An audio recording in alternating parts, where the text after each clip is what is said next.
আলাইকুম এসএসসি 27 ও 28 ব্যাচের শিক্ষার্থী, আশা করি তোমরা সবাই অনেক ভালো আছো।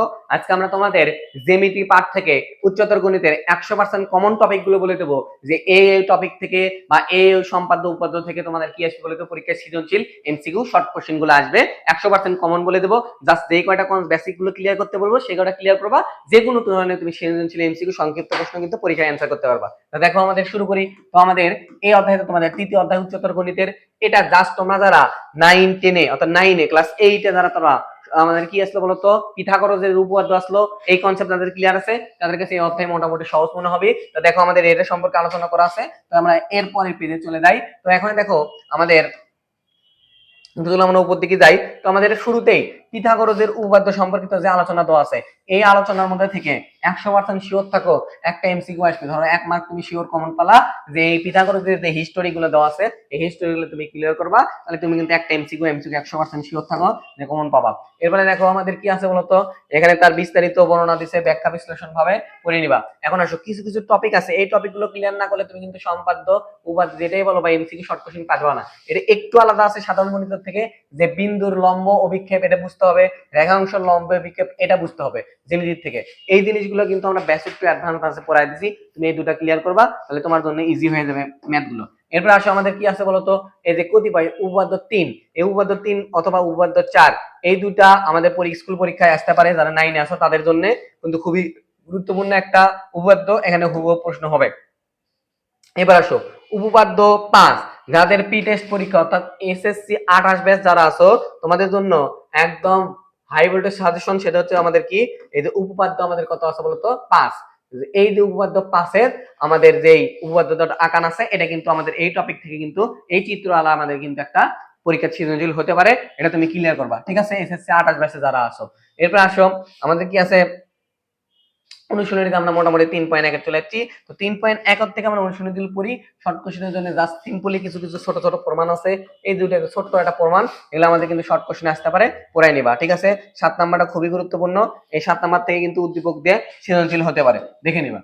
এরপর আসো আমরা এরপরে পেজে চলে যাই। এরপরে পেজে আমাদের কি আছে বলতো, ত্রিভুজ বা বৃত্ত বিষয়ক উপপাদ্য গুলো দেওয়া আছে তোমাদের কাছে। সাধারণত এই বৃত্ত বিষয়ক উপপাদ্য কিন্তু খুব সহজ, বুঝতে পারছো। এই বৃত্ত বিষয়ক তোমরা কিন্তু বৃত্ত ক্লাস 8 এ পড়ে আসছো, সেম নিউমেরিক্যাল বৃত্ত আছে, তো মোটামুটি 6 7 এগুলো শর্ট কোশ্চেনে আসতে পারে, ছোট ছোট প্রমাণ দিয়ে বলবি শর্ট কোশ্চেনে দিবি।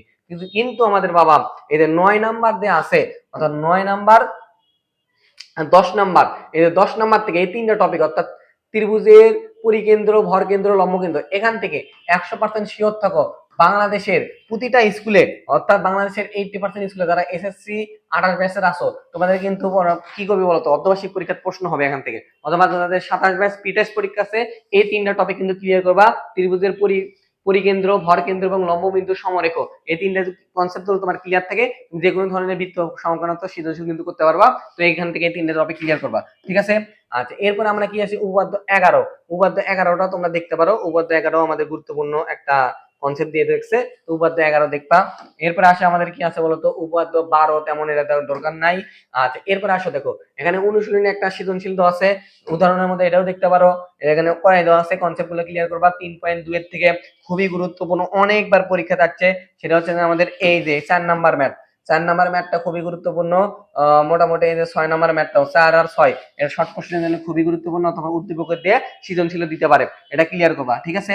আচ্ছা এরপর আসো নমুনা প্রশ্ন চল, নমুনা প্রশ্ন তো কোনো বিকল্প নেই, যা আছে তোমার সবকিছু ক্লিয়ার করতে হবে, নমুনা প্রশ্ন ছাড় দেওয়া যাবে না। নমুনা প্রশ্ন তুমি ক্লিয়ার করে পড়ে দাও, তাহলে কিন্তু 100% শিওর থাকো তুমি কিন্তু এই যে 3 যে সংক্ষিপ্ত প্রশ্ন এখানে দিছে, এখান থেকে তুমি বাংলাদেশে 90% স্কুলে 100% শিওর থাকো একটা না একটা শর্ট কোশ্চেন দিবি। আর অনেক স্কুলে হুবহু এই সৃজনশীলটা তুলে দিবি। যারা এসএসসি 28 ব্যাচ আছো তাদের খুবই সম্ভাবনা আছে তোমার এই অধ্যায় থেকে এই প্রশ্নটা দিবি, বুঝতে পারছো। আর যারা এসএসসি 27 ব্যাচের আছো তোমরা খালি ওই তোমাদের যে ভর কেন্দ্র যে টপিকটা বললাম ওই টপিকটা ক্লিয়ার করবা, ওই টপিক ক্লিয়ার করে ওই টপিকের যে গাইড থেকে বা টেস্ট পেপারে যে সৃজনশীল গুলো আছে সেগুলো ক্লিয়ার করবা, 100% শিওর থেকে একটা না একটা তুমি সৃজনশীল এখান থেকে কমন পাবা। আর এমসিকিউ করতে পুরো এই অধ্যায়টা রিডিং করবা ভালো করে, যে ছোট ছোট টপিক গুলো আছে এগুলা ক্লিয়ার করলে কিন্তু এমসিকিউ শর্ট কোশ্চেন কভার করতে পারো।